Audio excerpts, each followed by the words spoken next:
sais qu'on est le 2 décembre, mais je crois que la semaine prochaine, ça va commencer à être un message de Noël. Mentionne le mot Noël dans ton message. Alors, on parle de la grâce. Romains 16, 24 nous dit, quand Paul a nommé plusieurs fois le mot grâce, il a eu une révélation de la grâce de Dieu. Et parce qu'il a compris la grâce de Dieu, il l'a déclaré, que la grâce et la paix soient à toi. La grâce du Seigneur Jésus-Christ soit avec toi. Plus de grâce, grande grâce. Il parlait, euh, il y a quelque chose à propos de la grâce de Dieu qu'on semble pas comprendre. En 16, 24, il dit que la grâce de notre Seigneur Jésus-Christ soit avec vous tous. Amen. Que ceci soit vrai dans votre vie. Il l'a dit de cette façon, que ce soit avec chacun de vous, vous tous. Si on comprenait ça, l'Église serait différente, le monde serait différent. Une des raisons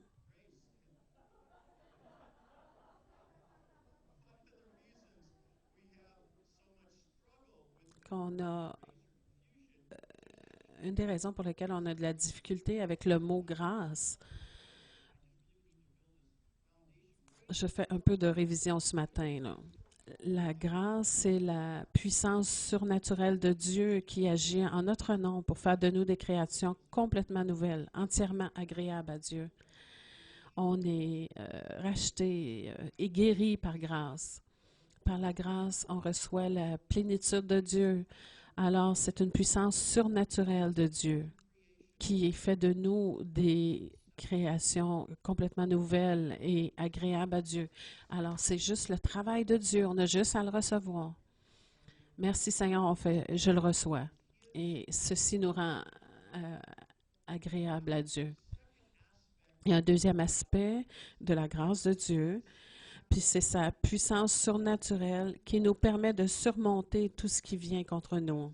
Quand il y a des choses qui viennent contre nous, la parole de Dieu nous dit, ne manquez pas la grâce de Dieu. Quand il arrive l'adversité ou qu'on est blessé par quelqu'un, la grâce de Dieu vient. Ne traitez pas légèrement la grâce de Dieu. Alors, si on utilise la grâce de Dieu, ça nous rend capable de surmonter tout ce qui vient contre nous. Et le troisième aspect de la grâce est la puissance surnaturelle de Dieu qui nous permet de toujours réagir de façon compatible avec le caractère de Dieu. Alors, disons-le encore, c'est la puissance surnaturelle de Dieu qui nous permet de toujours réagir de la façon compatible avec le caractère de Dieu.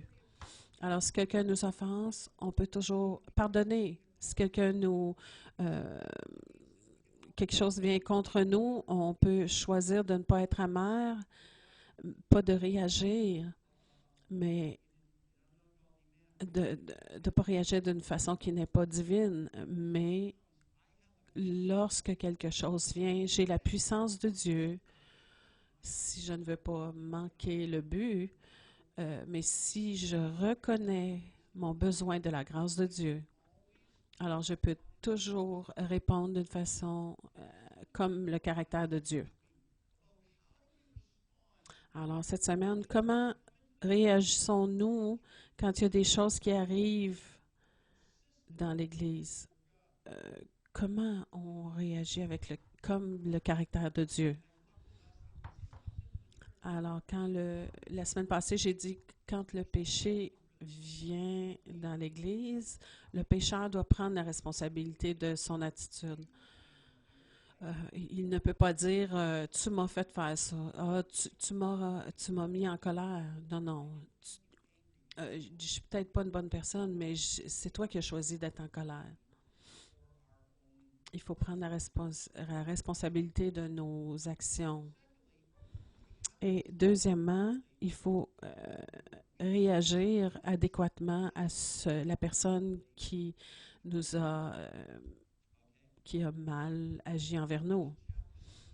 Galates 6:1, frères, si quelqu'un s'est laissé surprendre par quelque faute, vous qui vous laissez conduire par l'Esprit, ramenez-le dans le droit chemin avec un esprit de douceur.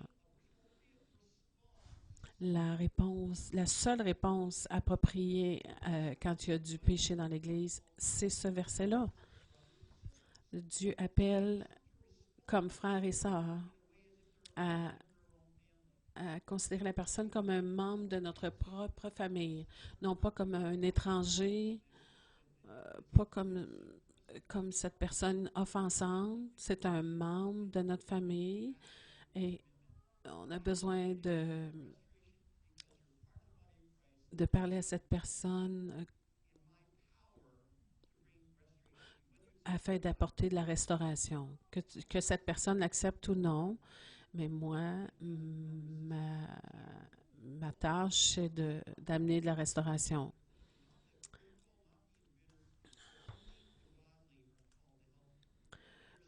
Et ça dit que seuls les pieux, ceux qui ne sont pas charnels dans leurs pensées, sont appelés à aider.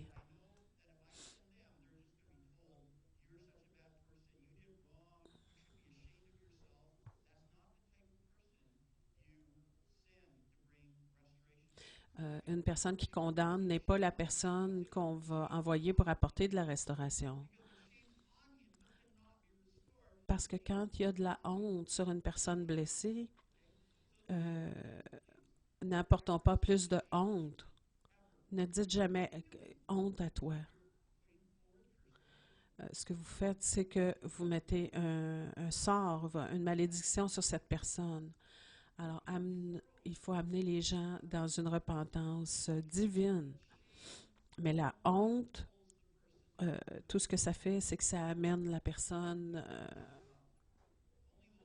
plus creux dans sa honte. Notre réponse doit être pour la restauration, pas pour la punition, pour les aider doucement et humblement se remettre sur le bon chemin.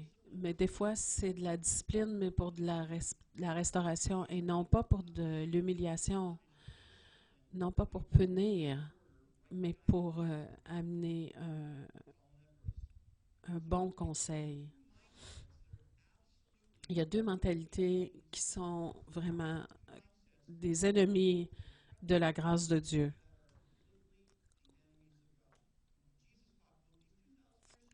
Jésus en a parlé il y a 2000 ans, puis c'est encore ce qui se passe aujourd'hui dans Marc 8:15.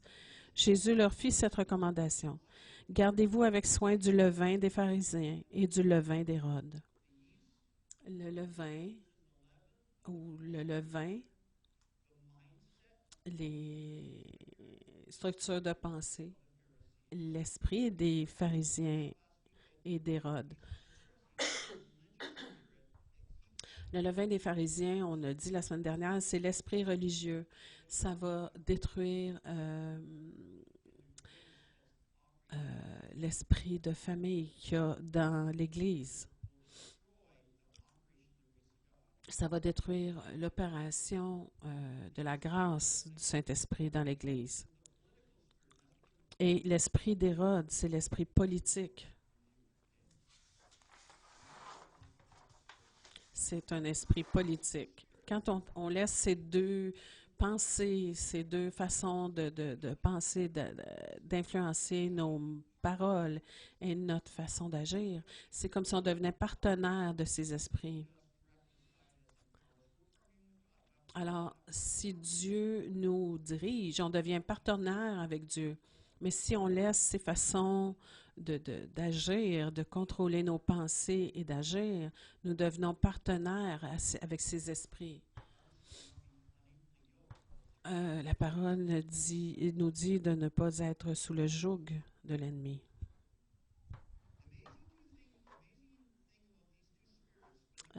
La chose remarquable de ces deux esprits, quand elles opèrent,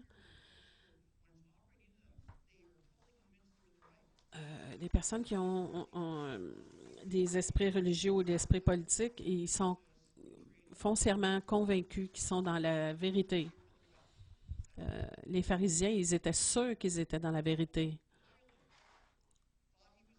Pilate croyait fermement qu'il était dans la vérité, même s'il croyait que Jésus était un être, un homme juste. À cause de la puissance politique qui était sur lui, il a choisi de, de- de- de prendre la pression des pharisiens.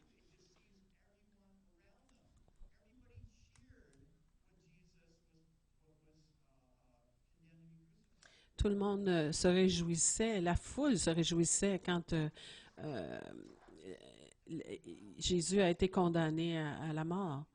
Alors c'est une pensée très puissante qui agit dans notre Église quand on laisse ces pensées-là, ces esprits-là agir.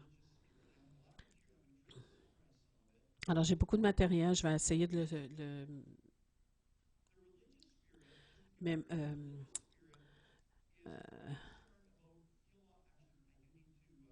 il va vite, là. Je m'excuse, là, j'essaie de le suivre.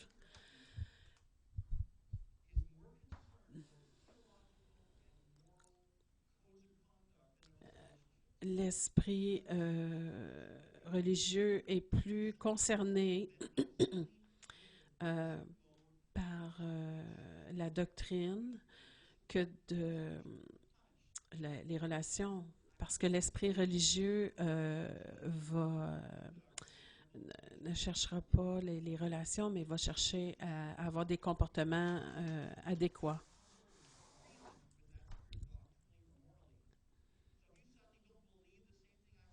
Alors, si tu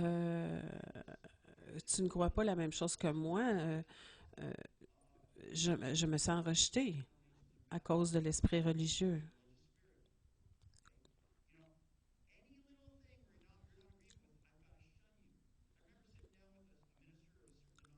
Je me souviens, j'étais assis avec un ministre d'une certaine dénomination. On avait un bon temps. On parlait comment Dieu agissait dans nos vies. Alors, il était plus dans la théologie réformiste, pas de guérison, pas de- Puis à un moment donné, j'ai juste dit un commentaire, puis il a dit il dit, si tu crois ça, il dit, je peux pas avoir de fraternité avec toi. Il s'est levé, puis il est parti. Puis là, j'étais vraiment étonnée.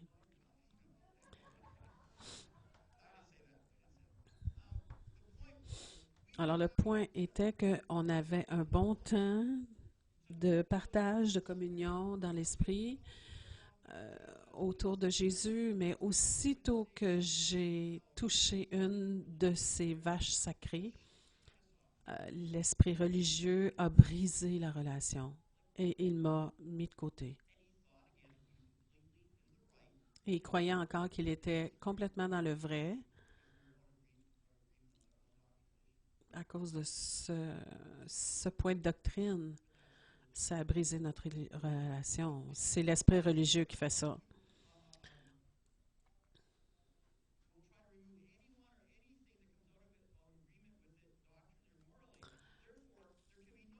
Euh, c'est l'esprit religieux enlève tout ce qui est discussion sur les points doctrinaux. Alors, il ne peut pas avoir de révélation de la part du Saint-Esprit.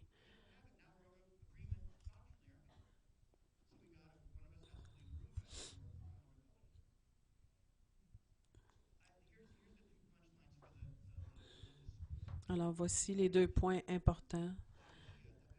Dans l'idée défectueuse que nous devons punir les gens qui ne sont pas à la hauteur de nos normes doctrinales, un esprit religieux permet en fait aux gens de tolérer la haine et la colère sous le couvert d'une passion pour la sainteté.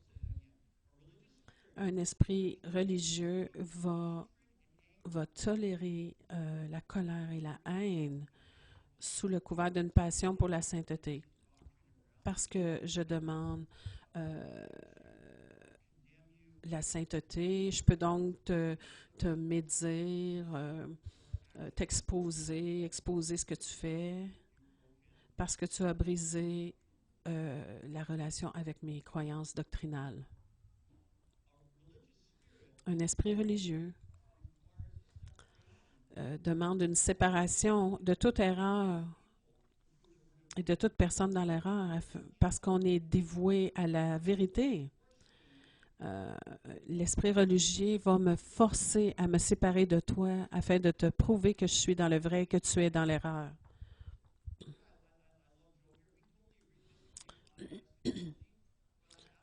Joe et moi, on s'aime beaucoup, mais il dit on est complètement en désaccord sur un point d'eschatologie, mais il n'y a aucun esprit religieux en cet homme. On peut s'aimer, on peut être de bons amis, parce que ce n'est pas une question critique.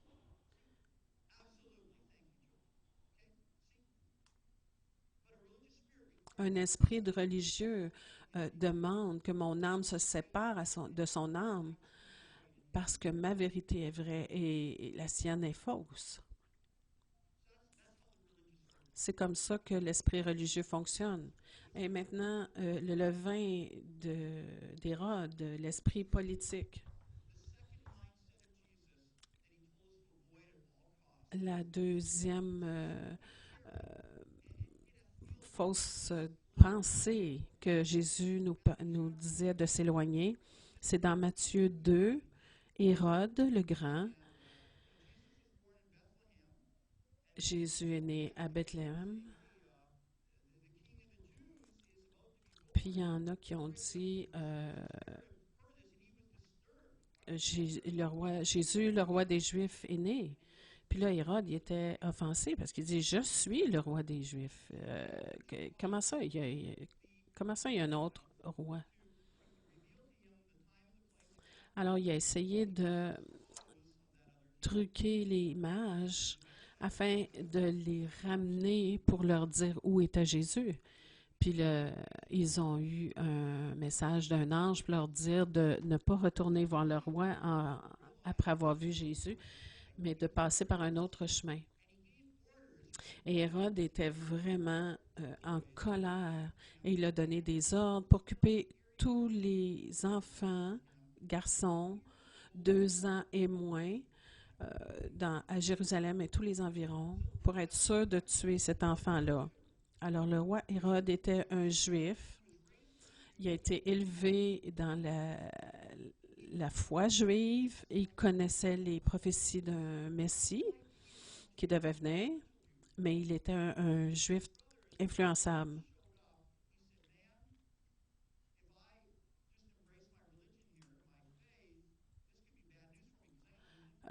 Si alors, il s'est dit, si je fais juste rester dans ma foi juive, je vais perdre d'influence. Donc, il s'est, euh, il a fait un serment d'allégeance aux Romains.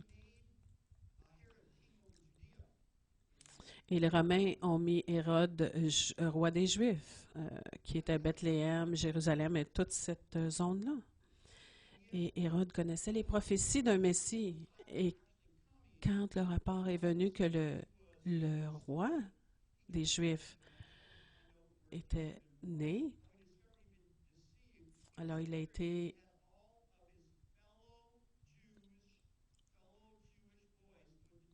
il était tellement déçu d'apprendre cette nouvelle qu'il a fait tuer des enfants de sa propre nation. Alors, un esprit politique, c'est ce que ça fait. Vu qu'il a choisi de servir l'influence politique des Romains, euh, il a fait tuer de son propre peuple au lieu de croire ses croyances juives de la venue d'un Messie. Un des fils d'Hérode était Hérode Antipas. C'était le tétrarque sur Galilée.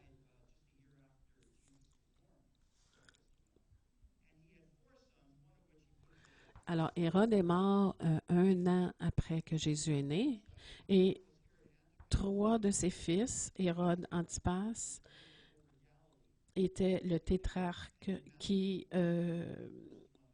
régnait sur Galilée.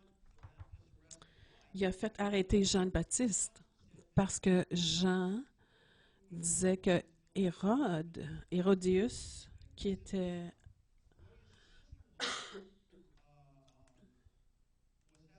Hérode, avait une relation illégitime avec la fille de sa femme, je crois. Alors, c'était illégal d'avoir une relation avec cette fille-là.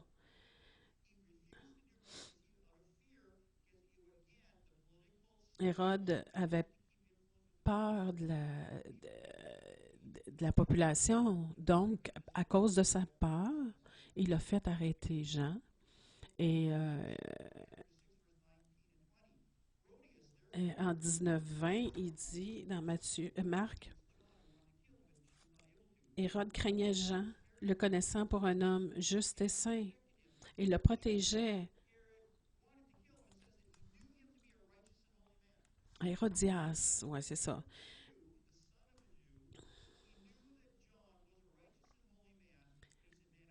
Hérodias savait que Jean était un homme juste. En Matthieu 16, euh,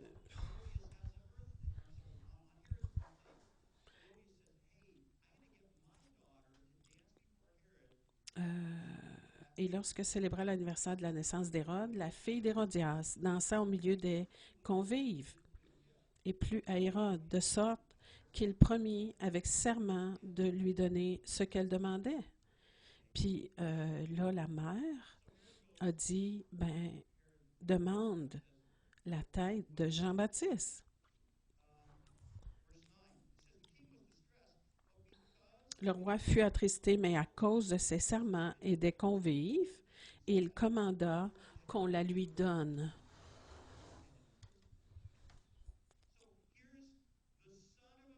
Voici le fils d'un homme.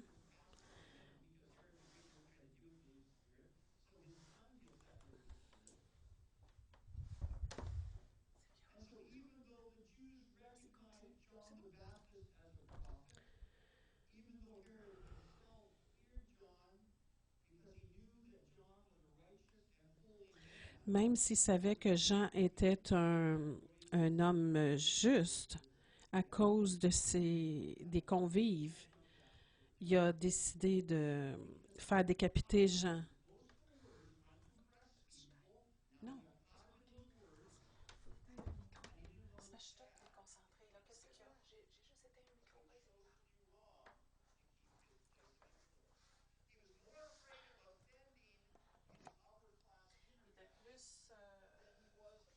Il avait plus peur d'offenser les aristocrates, les invités aristocrates, que de tuer un prophète qui était de son propre peuple. Là,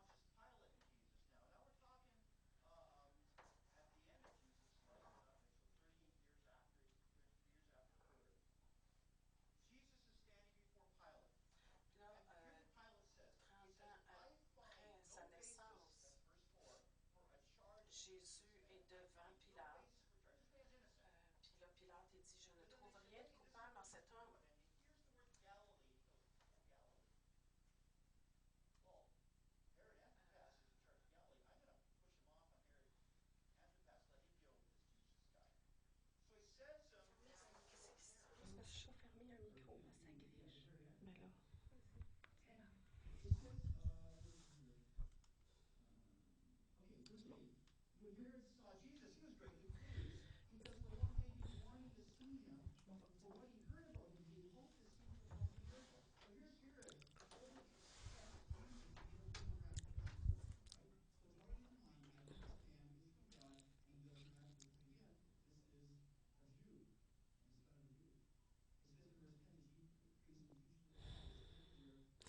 alors, il parle dans Luc 23, 4 à 12,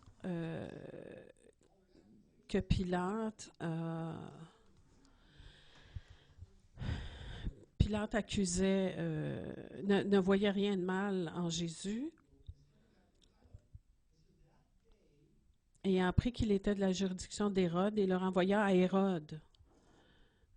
Fait que Pilate a envoyé Jésus vers Hérode.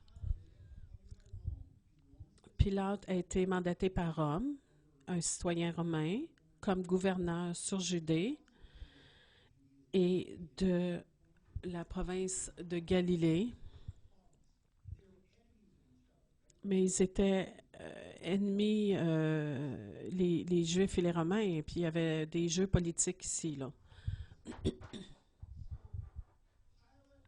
Alors, Pilate déclare cet homme innocent, mais vu que j'ai découvert qu'il vient de Galilée, je vais transférer le dossier à Hérode, qui règne sur, la Galilée. Puis je veux pas avoir l'air méchant au lieu des Juifs. Alors, en transférant le dossier à Hérode, puis là, Hérode, il entend parler que Jésus, il fait tous ses miracles, puis tout ce bien-là, il est tellement pas content de tout ça. Et lui, pour pas aussi perdre euh, son influence politique, il le retourne à Pilate. Mais là, voyez, l'esprit politique, ces deux-là se liguent ensemble.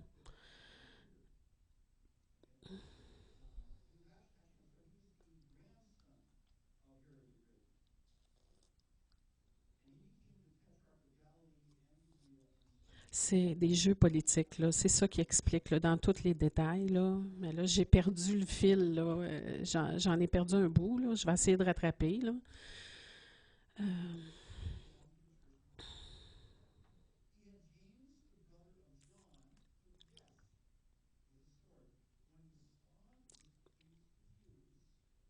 il a fait tuer Jacques, le frère de Jean. Tout ça par jeu politique. Et dans Acte 12, il dit le roi Hérode se mit à maltraiter quelques membres de l'Église et il fit mourir par l'épée Jacques, frère de Jean. Voyant que cela est agréable aux Juifs, il fit encore arrêter Pierre. Là, il avait la faveur des Juifs. Pendant le jour des pains sans levain.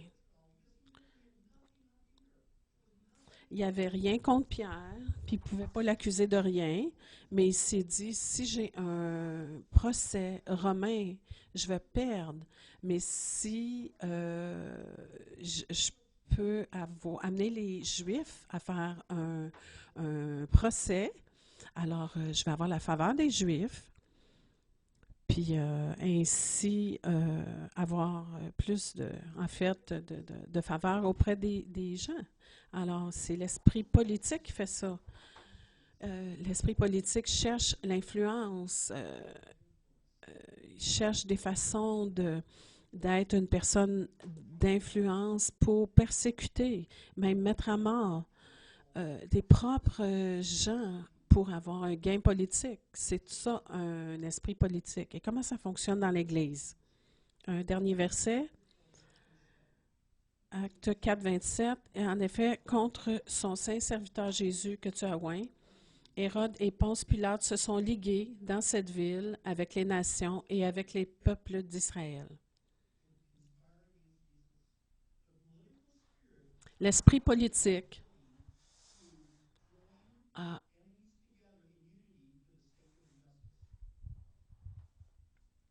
se sont arrangés pour avoir une immunité politique.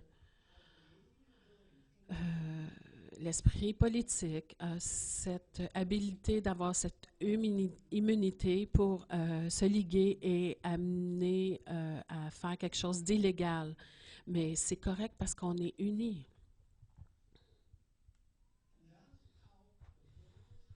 C'est comment un esprit politique opère aujourd'hui.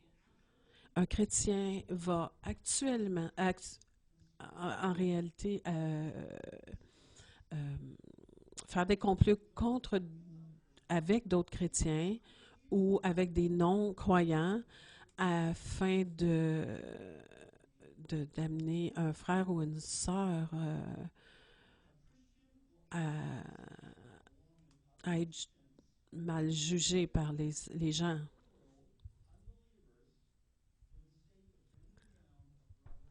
Juste pour cet esprit-là va faire ça, juste pour enfin, afin d'avoir un gain personnel, d'amener du discrédit sur un frère ou une sœur dans l'Église. Dans les années 80, avez-vous entendu, ça disait Jimmy Swaggart est tombé, Jim Baker, c'était dans les nouvelles ABC, ont décidé de faire un spécial d'1 heure et Peter Jennings a rencontré des leaders de l'Église sur l'Église, John Winber, Jack Hayford, Evie Hill, en tout cas tous des leaders de l'Église. Et il y avait plusieurs leaders de plusieurs dénominations ou courants chrétiens. Et Jennings parlait de la crise qu'il y avait dans l'Église. Il a fait cette déclaration, une déclaration très choquante qui démontre l'activité de l'esprit politique dans l'Église aujourd'hui, dans plusieurs églises aujourd'hui. Puis Jennings parlait à ces hommes de Dieu, des grands hommes de Dieu. Quand on fait une enquête journalistique, ça prend beaucoup de recherche et beaucoup d'entrevues. Mais pour ce cas, on n'a pas eu besoin d'appeler personne. Vous nous avez appelés. Vous nous avez appelés pour exposer un frère. Il n'a pas dit ça, mais il a dit ça, pas exactement ces mots-là, mais c'est ce qu'il disait. Et il dit d'habitude, faut faire des grandes enquêtes, mais là, vous êtes venus vous-même répandre de la cochonnerie, de la saleté sur des frères.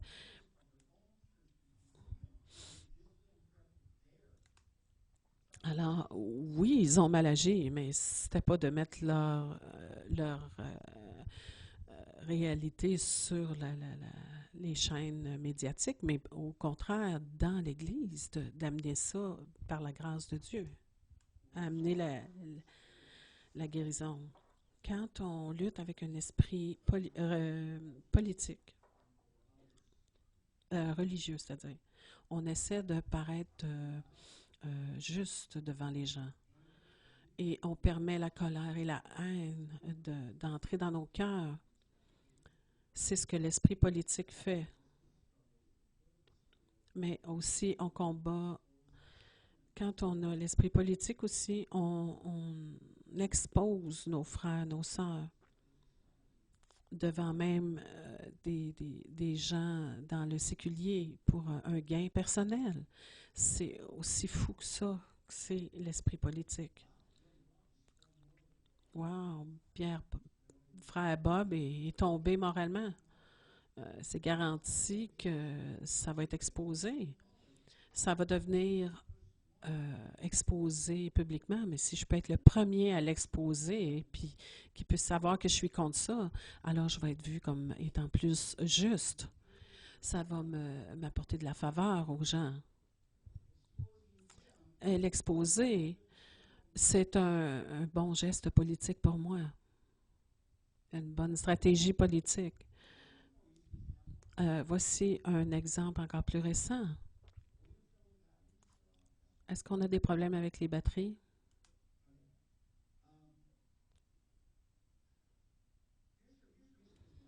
Voici un exemple récent. On a tous entendu cet homme, Todd Bentley, qui a eu une aventure avec une femme avec qui il travaillait. C'est une notion, c'est une vérité là, qui a été exposée publiquement. Mais savez-vous qui a pris cette information-là pour l'amener dans le séculier, c'est son propre comité qui a amené ça dans les journaux. Aussitôt que la nouvelle est sortie, la plupart des associés, des ministères associés, il y en avait des centaines de ministères associés qui finançaient ces écoles. Ça supportait beaucoup d'hommes et de femmes de Dieu. Et aussitôt que la nouvelle est sortie, même ceux qui étaient le plus près de Todd, ceux qui ont investi personnellement et financièrement dans leur vie, investi des centaines d'heures avec ces gens-là personnellement, alors presque tous ceux-là se sont distancés de lui. Ils ont même parlé contre ce qu'il avait fait. Le bon travail qu'il avait fait.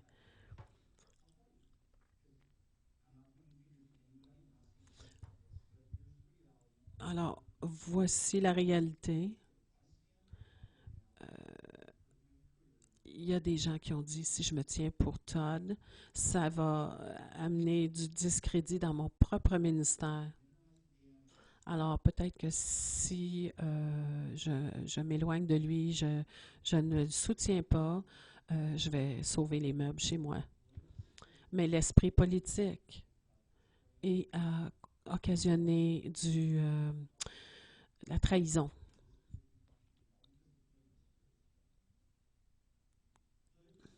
L'esprit politique va dire comment je peux utiliser la chute d'un pour que ça apporte du profit à mon propre dossier.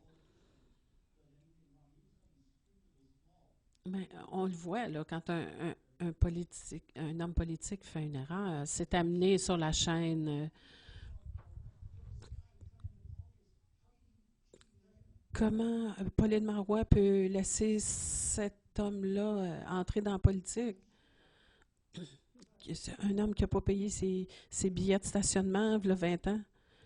Puis dans l'esprit politique, ben n'importe quelle cochonnerie, n'importe quelle saleté peut avoir du succès. Parce qu'on veut que Pauline ait l'air mettre du discrédit sur Pauline Marois.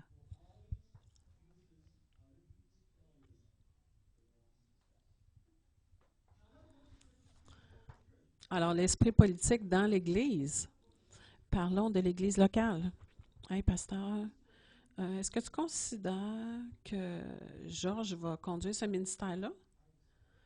Je connais des choses privées à propos de lui, mais si tu savais ce que je savais, tu ne le considérerais pas pour ce ministère-là. Qu'est-ce que tu fais? Tu te promouvois au détriment de Georges. Tu dis, regarde, choisis-moi parce que je suis meilleure que Georges. Frère, as-tu entendu ce que Frank a fait? Ils ne devraient pas rien faire à cause de ce qu'ils ont fait. Il ne faut pas qu'ils prient pour toi, là, parce que sais-tu ce qu'ils ont fait il y a 15 ans? Là? Tu vas peut-être avoir cet esprit-là. Et ma préférée, tu ne peux pas y faire confiance parce que tu vois que j'ai des informations. Puis si tu savais ce que je savais, tu ne serais pas capable de leur faire confiance. Ben, tu as déjà trahi la confiance parce que tu transmets des informations confidentielles pour amener en questionnement leur moralité. Pourquoi, au lieu de dire des choses, dis donc aux leaders la vraie information afin que les leaders puissent aider cette personne-là.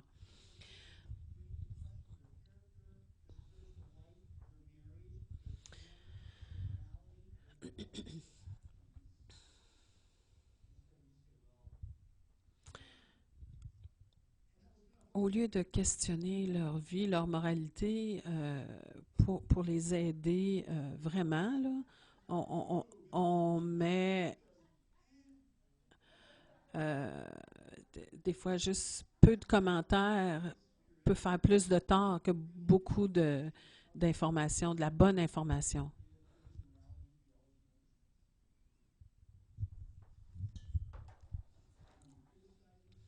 Alors, on se critique, on fait monter la suspicion.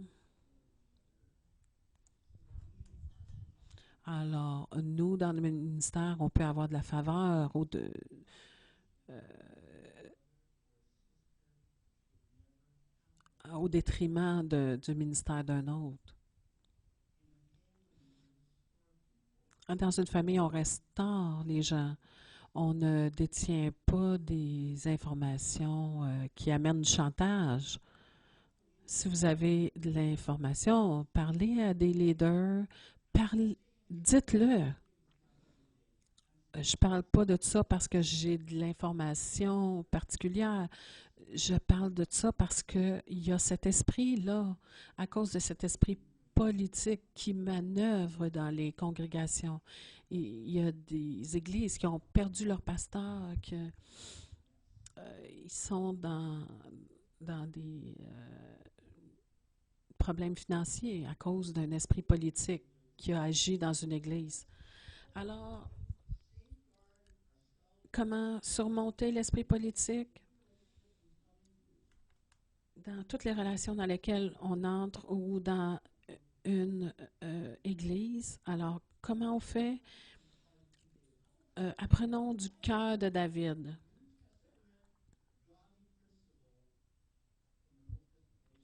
Pourquoi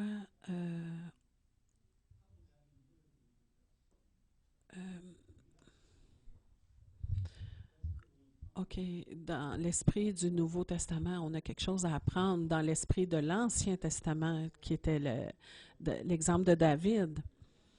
Alors, Saül était un homme vraiment de Dieu au début de sa vie. Puis tout d'un coup, il a consulté une sorcière puis après ça, il a essayé de tuer David. Il a rejeté le but de Dieu pour sa vie, les plans de Dieu pour sa vie. Et il est mort dans la honte. Il est mort sur le champ de bataille. Une fin triste pour un homme qui avait si bien commencé. Alors David a entendu, le roi Saül est mort, le roi Saül est mort. Comment il a répondu, David? Il aurait pu dire, oh, merci Seigneur, qui est mort. Il voulait me tuer, ce gars-là. Non, il a écrit un chant funèbre pour Saül. Un chant de célébration pour Saül. Le cantique funèbre que David composa sur Saül et sur Jonathan, son fils. Et il leur donna d'enseigner aux enfants de Juda. Tout le monde dans le monde, le monde juif, devait apprendre ce chant-là. C'est le cantique de l'arc. On n'a pas ce chant-là aujourd'hui. Dans le livre du Juste, j'aimerais avoir ce livre-là.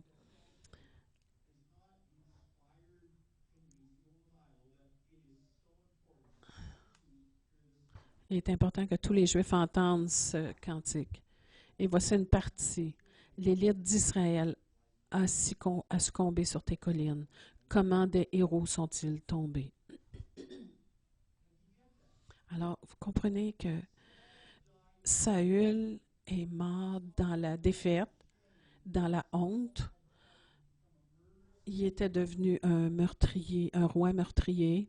Et quand il est mort, David a dit, Israël, ta joie et ton honneur est morte.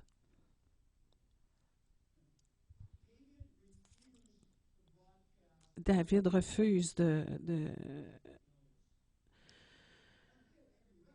répandre les erreurs de Saül. Il aurait eu le droit de le faire, mais au contraire, il a déclaré que Saül était l'honneur et la joie d'Israël, le héros de Dieu.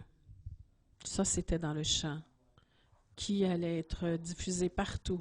Pas un meurtrier, pas qu'il est mort dans la honte, pas qu'il a consulté des personnes pas correctes, mais non, qu'il était un honneur pour Israël. Puis David a dit, ne l'annoncez point dans Gath, n'en publiez point la nouvelle dans les rues d'Ascalon, de peur que les filles des Philistins ne se réjouissent, de peur que les filles des incirconcis ne triomphent. Annoncez pas ça à Gath, dans Ascalon, dans la presse séculière. Mettez-les pas dans les journaux. Mettez pas ça sur Internet et tweetez. Parce que si vous le faites, ils vont juste se réjouir. Ils vont rire. Ils vont moquer l'Église. Alors, éventuellement, ils vont le savoir, mais qu'ils ne l'apprennent pas par vous.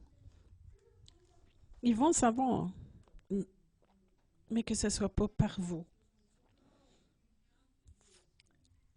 Est-ce que je suis contre confronter le péché? Non. Il faut déler le péché. Mais on ne le dit pas à on le dit pas avec toute la ville. C'est un enfant qui a besoin, tu t'assois avec l'enfant, puis tu confrontes cet enfant-là. Tu n'utilises pas des informations secrètes pour ton propre gain. C'est ta famille de Dieu. C'est le peuple de Dieu. Je crois qu'il y a des gens qui ont dû dire David, tu te rappelles pas qu'est-ce qu'il a fait?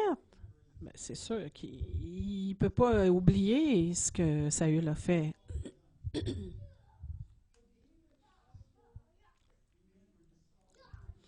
Mais David se rappelait aussi que Saül a été placé là par Dieu.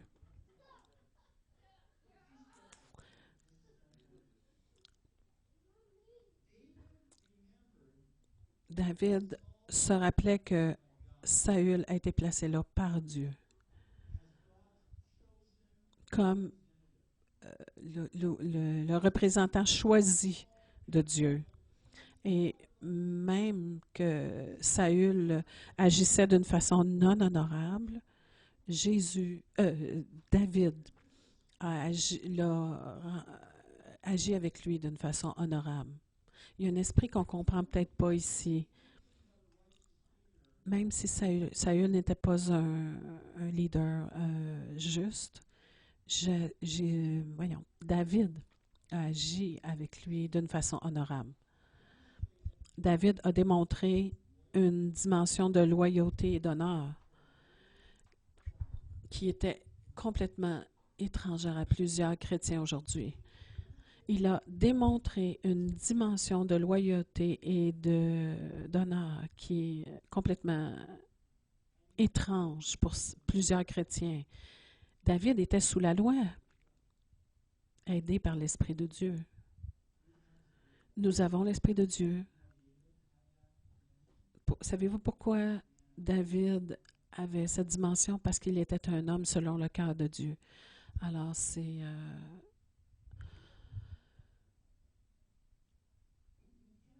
une dimension que plusieurs chrétiens ont besoin d'avoir dans leur vie. On ne peut pas aller et punir les gens qui ont manqué. Mais on ne peut pas rendre ces choses-là publiques et apporter de la honte pour notre gain personnel.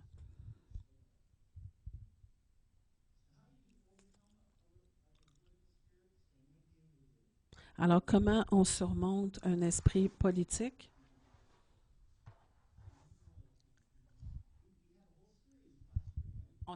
On a eu toute une série sur l'honneur. Honorer, c'est pas juste de dire des choses gentilles des autres gens. Si l'honneur n'affecte pas notre attitude, si tout ce que ça affecte, c'est notre langue, ça s'appelle de la flatterie. Alors, comment on surmonte un esprit religieux et politique?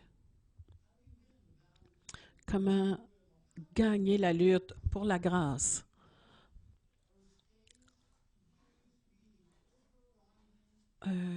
Comment la grâce va devenir l'atmosphère qui va régner dans chacun de nos agissements, que ça va être tellement présent que ça va se répandre sur d'autres groupes, dans notre environnement. Parce que si on a perdu la grâce, on a tout perdu. Parce que tout est par grâce et la foi. Comment on gagne la lutte pour la grâce? Si un frère tombe, on s'engage à la restauration. Sans punir. Si un frère dit non, mais vous ne pouvez pas les supporter dans leur péché, mais engagez-vous à restaurer et non pas punir. Il y a un juste juge qui ne se soumet pas, et ce n'est pas nous, c'est Jésus-Christ. Alors notre but est de restaurer.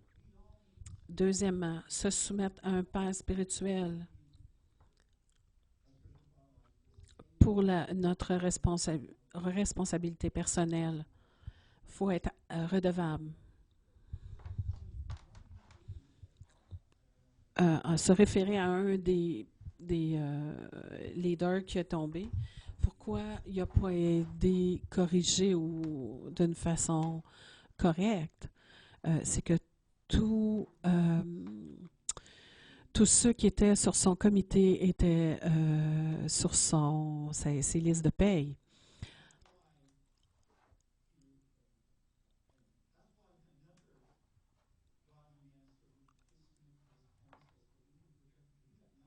Alors, il y a quelqu'un qui, qui est allé vers cet homme-là, puis il lui a dit, est-ce que tu veux te soumettre à notre conseil? Nous, on ne te doit rien. Tu vas être en sécurité avec nous, tu vas nous être redevable et on va t'amener de la restauration. Personne ne va avoir un profit que tu sois dans notre environnement, mais tu vas recevoir de la restauration, du conseil, de l'aide.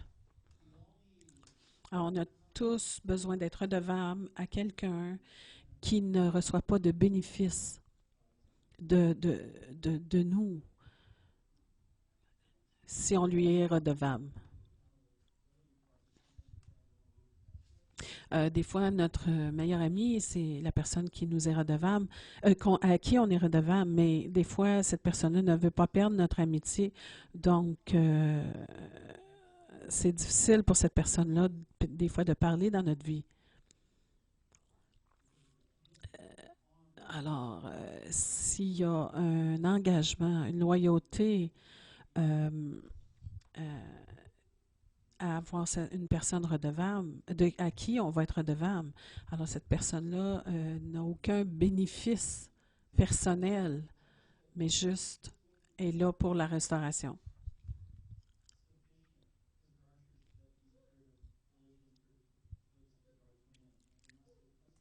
Alors, il y a des églises qu'il y a déjà un esprit religieux ou politique, puis c'est pas une place sécure.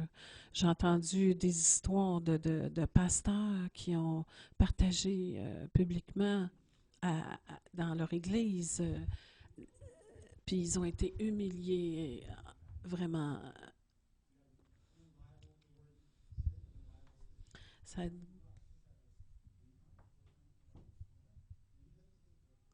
euh,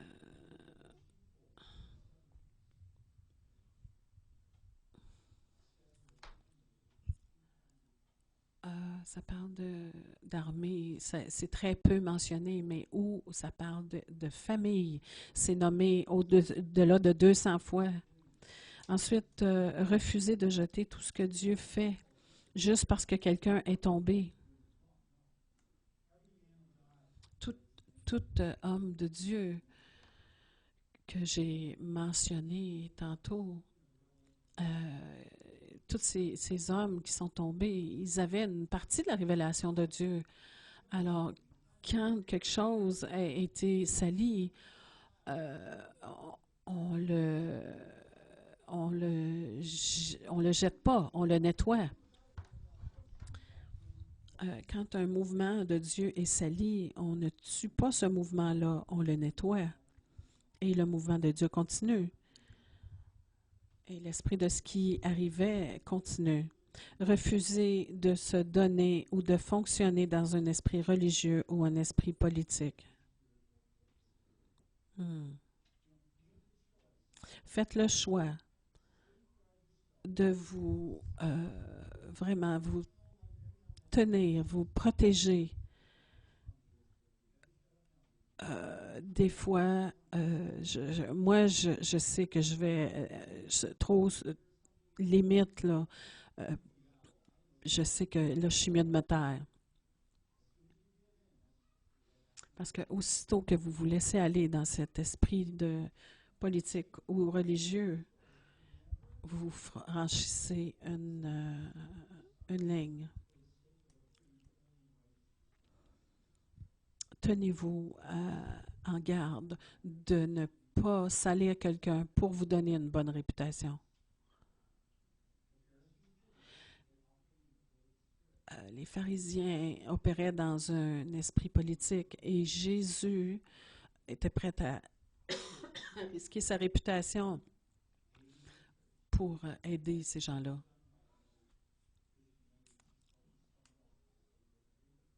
Il y a une femme ici à l'église qui a été rejetée par une autre femme parce que cette femme-là aide quelqu'un, puis cette personne-là n'était pas d'accord.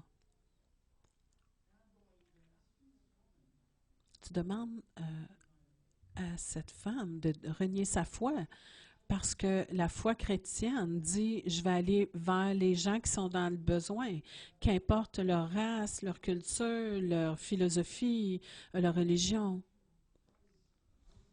La compassion de Christ me pousse à faire ça. Alors, si tu n'es pas content, je vais questionner ta foi.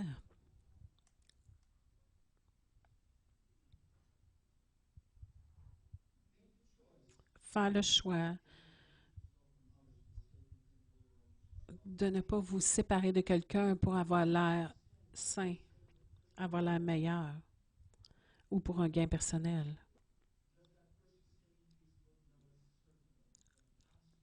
Est-ce que le péché de cette personne a besoin d'être exposé?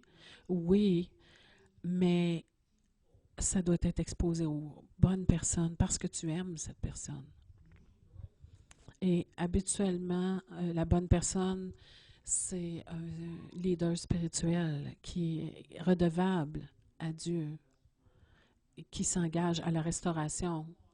Une vraie culture d'honneur n'a jamais à punir ou à avoir cette valeur-là comme valeur fondamentale.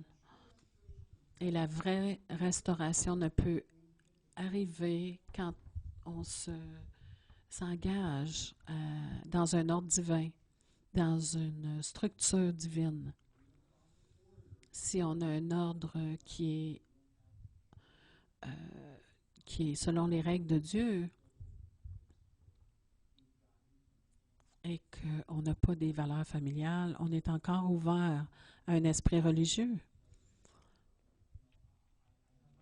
Je ne dis pas que je suis parfait. J'ai des problèmes comme père. Je suis en train d'apprendre. Je suis dans un processus d'apprendre.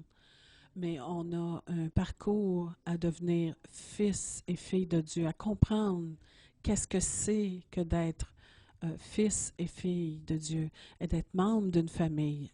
Parce que sinon, on va se trahir les uns les autres. C'est tellement subtil. Vous entendez des rumeurs. Vous allez entendre des rumeurs cette semaine. Parce que c'est comme ça que Satan travaille. Mais la grâce de Dieu dit non, je refuse d'écouter ça.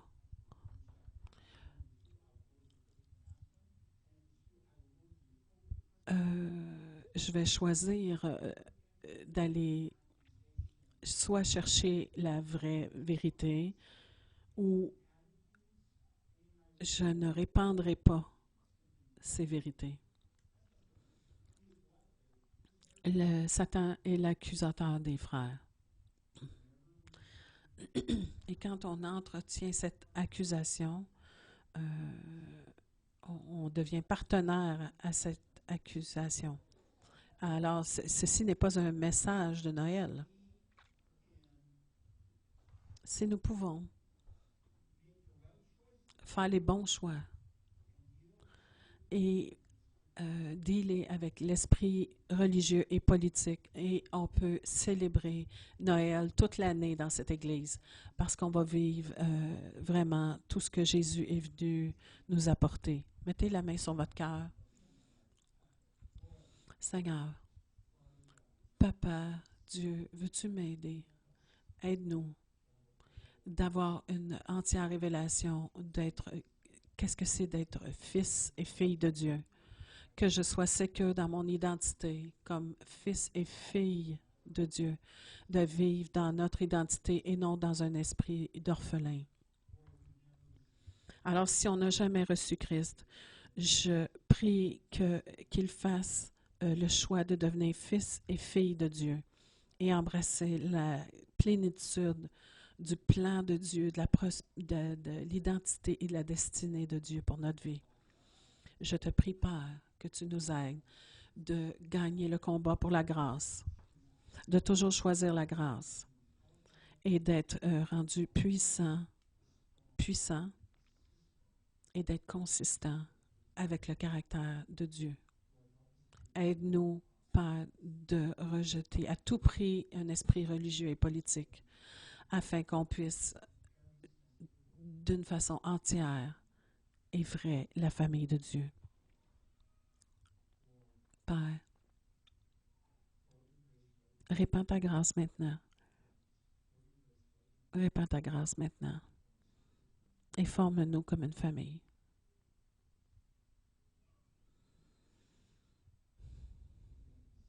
Prenez une minute pour recevoir cette grâce. Qu'on puisse devenir une famille.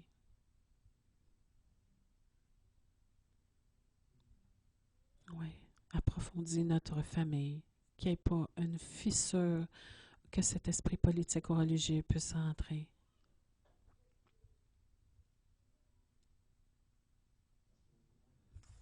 Travaille dans notre cœur. Que je ne sois pas celui ou celle qui va entretenir l'esprit religieux ou politique. Que je ne sois pas cette personne. Au nom de Jésus. Amen.